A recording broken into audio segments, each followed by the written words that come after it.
Hi, my name's Larry Hentz. I'm the Executive Director of Business Development for the Prince George's County Economic Development Corporation.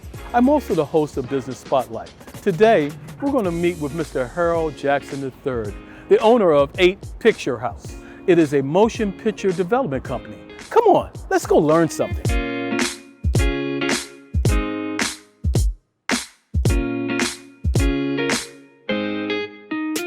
Harold, thank you very much for your time today. Oh, thank you for having me. Educate me on the name of the company. How did you come up with this? The name of the company is 8 Picture House. Yes. We're based here in Hyattsville, Maryland, in PG County. Yes. I do all of my work out of the county and sort of springboard out of the county, which I'm loving more every day, right? I'd come off a previous company and it wasn't sort of working. I had some business partners that you know, it was amicable, but we just had different visions. Yes. So we went different ways. And it was kind of this sort of 8 is a renewing type of thing. That's and then right, new beginnings. Yeah, new beginnings. And then I'm a film nerd. So like the idea of a picture house, like sort of takes me back to the old school. So I just kind of put those things together. So when you were a little kid, did you love movies? When I was a kid, I've always been more of an observer than it being in the mix kind of thing.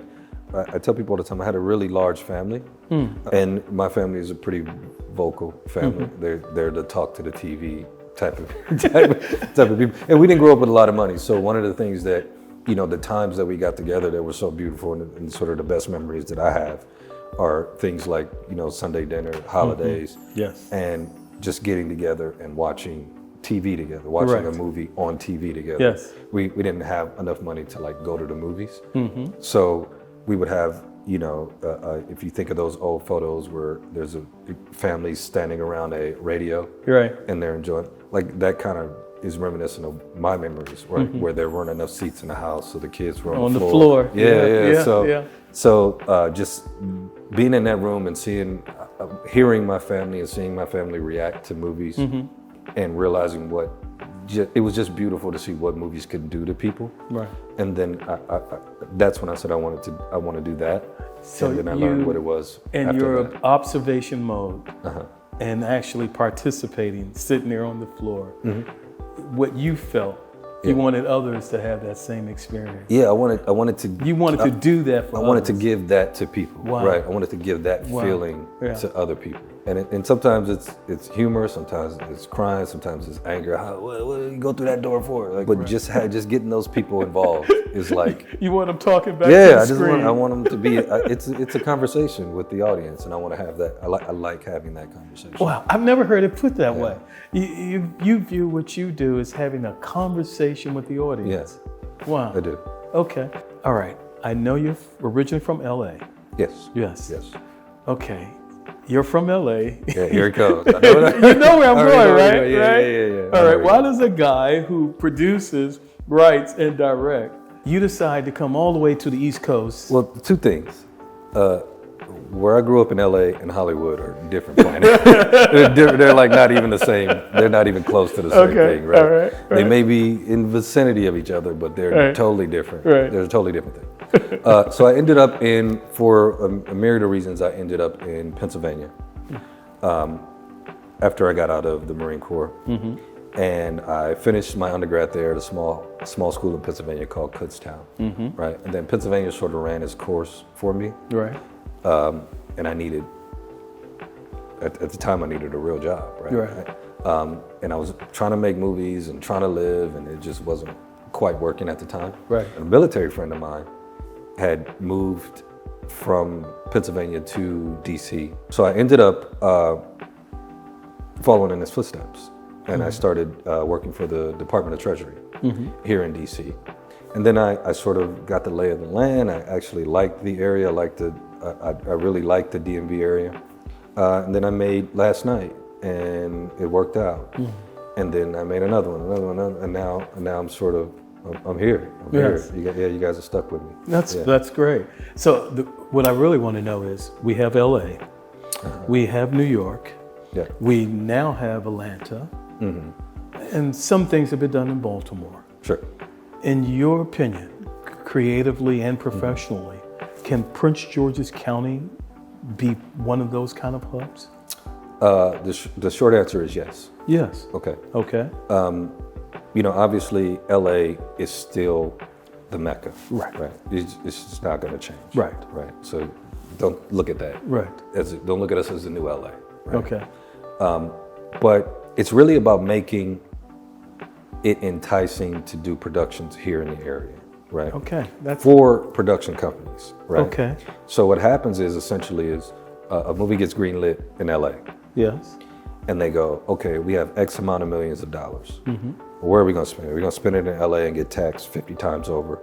No, let's go to Georgia. They give us good tax incentives. There's infrastructure already there. Mm-hmm. We'll shoot everything we can there and then shoot 3 days in LA and pretend like it was in LA, right? Mm-hmm. Or we'll just make it a nondescript city, Right. right? And just shoot it in Atlanta. Right. They get all the benefits of the tax incentives from Georgia. Mm-hmm. It's a film-friendly state, and everybody wins, right? All the money is, 90% of the $10, $5, $50 million budget is Right. spent in Georgia. Yes. Like everybody wins, right? So it's really about making the city enticing to shoot here, or really about making the state, number one, enticing to shoot in Maryland, and then making particular areas enticing. So we have an advantage. When I mean I mean the DMV have Yes. a really strong advantage over a lot of places. Like in Georgia, there's only one city. It's Atlanta. Once you leave Atlanta, it gets pretty plain pretty quickly. Yes. Right. Our advantage is you can get the city life in DC. You can get the suburb life anywhere. You can get rivers and lakes. You can get, you can almost have any desired scenery here. Mm-hmm. The only thing that's missing is tax benefits for production companies to make it enticing for tax reasons. Mm-hmm. And then it becomes, after you get that in place, it's just an infrastructure issue, right? And a lot of people don't believe that this area has enough technical ability, crew, et cetera, et cetera. And I'm here to tell you, they do. Like I'm always, unfortunately, turning down crew members, people that want to work for me, because I only need so many people, right? And there's no more spaces. Like I only need one camera operator. I don't need 10, but there's always people like, let me get on your next one. Let me do your next one. So the crew is here. The talent is here. Yes. Obviously, we have the hotels and the food and everything else you need. Amenities are here. Amenities are here. It's really a tax issue and an infrastructure issue. If you can flip the switch on those two things, you can make this a hub, I believe. I believe. So, what's next for you and your film company? I have a few films that are currently out. I have a film called Once Upon a Time in the District. Yes. That we shot here. I'm very proud of another film that I did called A Million to One. And that film was actually a grant-funded film by the Prince George's Film Office. So I'm very thankful to the Prince George's Film Office for supporting me, supporting the arts. And again, with that money, I was able to pay Maryland, Prince George's people, crew members, actors. I was able to house people in hotels in Prince George's. Yes. We were able to feed people with the Prince George's operated catering company. So we kept as much of the dollars here in Prince George's as we could. And I was able to take that money in and give it back to the county, right? Right. Which gets back to what we were talking about earlier, Prince George's County becoming a hub. You demonstrated it in the making of this film. Sure. Yeah. The benefits of doing something like that. Yeah. So I'm very proud of that film because of it's just a really fun piece of entertainment, but also because this was a bit of an experiment, right? Can you take money in and use and recycle it in the county? Yes. And the answer is yes. And I know it's yes because I just did it, right? Excellent. Yeah. Excellent. All right. Well, I thank you for your time, but mostly I thank you for your faith in the county and your vision that you have for doing what you have on the inside, actually doing it here, and then allowing it to benefit others in this jurisdiction. So thank you for that. And I've truly enjoyed your time that you've shared with me today. Oh, thank you. All right. Appreciate it. Take care, man. Yep.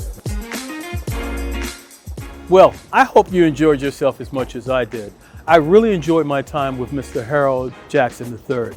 I learned a lot about the motion picture business, but what I hope we all hold on to is that Prince George's County has the potential of being a major mecca for motion picture development.